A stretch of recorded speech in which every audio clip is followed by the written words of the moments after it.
Perkenalkan, nama saya Yohanes. Di video kali ini saya akan menjelaskan tentang metode pelaksanaan konstruksi dan tahap-tahap perbaikan kerusakan jalan. Salah satu metode yang digunakan untuk perkerasan jalan itu yaitu lapisan penetrasi makadam atau yang biasa disebut lapen. Metode ini tercantum di dalam Surat Edaran Menteri Pekerjaan Umum dan Perumahan Rakyat nomor 04 SE M 2016 15 Maret tahun 2016. Langkah-langkahnya sebagai berikut. Yang pertama, tanah dasar atau subgrade pada jalan harus dibersihkan dari daun, dari sampah dan kotoran lainnya. Kalau tanah itu masih gembur, harus dipadatkan dalam kondisi lembab atau tidak basah. Yang kedua, batu tepi dipasang di tepi jalan dengan tanah dasar yang lebih rendah dibandingkan dengan tanah dasar. Yang ketiga, pasir uruk dihamparkan setebal 10-15 cm di atas tanah dasar secara merata. Selanjutnya yang keempat, batu belah disusun berdiri tegak dan rapat satu dengan yang lainnya, serta cukup rata dengan kemiringan melintang dan memanjang. Lalu yang kelima, batu pengisi ditaburkan untuk mengisi seluruh celah pada permukaan batu belah, lalu dipadatkan atau digilas sampai mulai pecah, lalu mengunci batu belah dan susah dicabut. Yang keenam, dapat memakai mesin gilas mekanis atau dengan alat timbris manual. Pemadatan dengan timbris mencakup serentak selebar jalan atau berbaris. Untuk itu diperlukan sekitar 6-10 pekerja yang disesuaikan dengan lebar jalan bencana. Yang terakhir, diberi lapisan penetrasi makadam atau lapen sebagai lapis aus yang terdiri dari agregat pokok, agregat pengunci, dan agregat penutup yang diikat oleh aspal yang disemprotkan dan dipadatkan lapis demi lapis.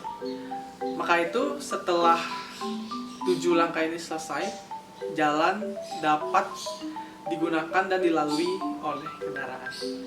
Selanjutnya kita akan membahas tahapan dalam pelaksanaan perkerasan kaku. Yang pertama, persiapan tanah dasar dan lapis fondasi bawah. Menurut SNI 03-2853 tahun 1992, yaitu tata cara pelaksanaan lapis fondasi jalan dengan batu pecah, tercantum bahwa persiapan meliputi pembersihan, pengupasan, pembongkaran, penggalian, dan penimbunan. Untuk lapis fondasi bawah, persiapannya menggunakan agregat dan beton kurus. Yang kedua, pemasangan acuan. Acuan memiliki dimensi dengan tinggi 15 cm dengan 3 pin di setiap acuan segmen sepanjang 3 meter. Acuan ini harus bersih dan kuat terhadap benturan. Yang ketiga, pemasangan ruji, batang pengikat, dan tulangan pelat.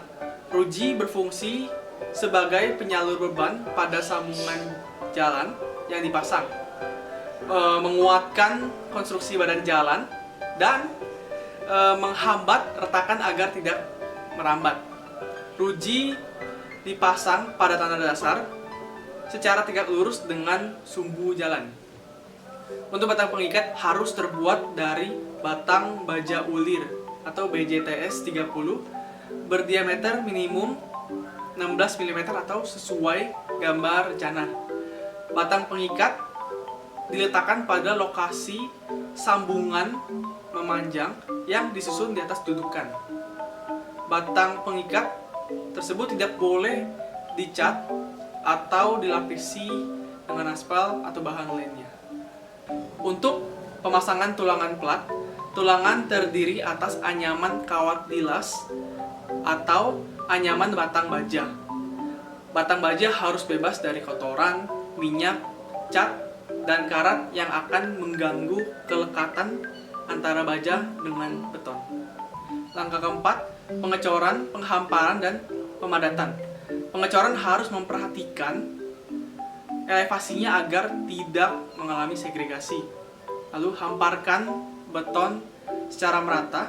Kemudian setelah beton diaduk merata, dipadatkan menggunakan vibrator hingga terlihat pola lingkaran air di sekitar penggetar selama kurang dari 5 detik. Langkah kelima yaitu penyelesaian akhir dan pembuatan tekstur permukaan. Beton yang sudah dihamparkan dan dipadatkan kemudian diratakan dengan mesin perata atau manual serta diperhalus dengan penghalus. Kemudian dilakukan pembuatan tekstur pada permukaan bisa dengan cara penarikan karung goni, penyikatan dengan kawat, atau pembuatan alur. Yang keenam, perlindungan beton dan perawatan.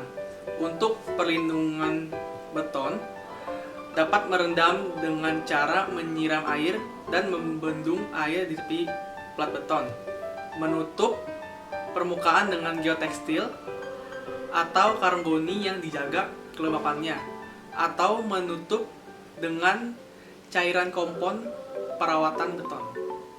Selanjutnya yang ketujuh, penggergajian untuk membuat sambungan. Penggergajian dimulai setelah 4 hingga 10 jam setelah pengecoran. Semua sambungan susut harus digergaji sebelum retak-retak yang tidak dikehendaki terjadi. Langkah ke-8, pemasangan bahan penutup sambungan. Permukaan sambungan harus dalam keadaan kering dan bersih. Kemudian diisi dengan bahan pengisi yang bersifat elastis. Yang ke-9, pembongkaran acuan. Acuan dibuka setelah pengecoran atau setelah beton cukup keras. Umumnya, acuan dibuka sekitar 24 jam. Yang terakhir, pembukaan lalu lintas. Beton kurus dibuka setelah 7 hari atau mencapai kekuatan minimum 70%. Sedangkan perkerasan beton dibuka setelah 14 hari dengan kekuatan minimum 90%. Setelah itu, untuk menangani kerusakan jalan, terdapat beberapa tahap yang dapat dilakukan.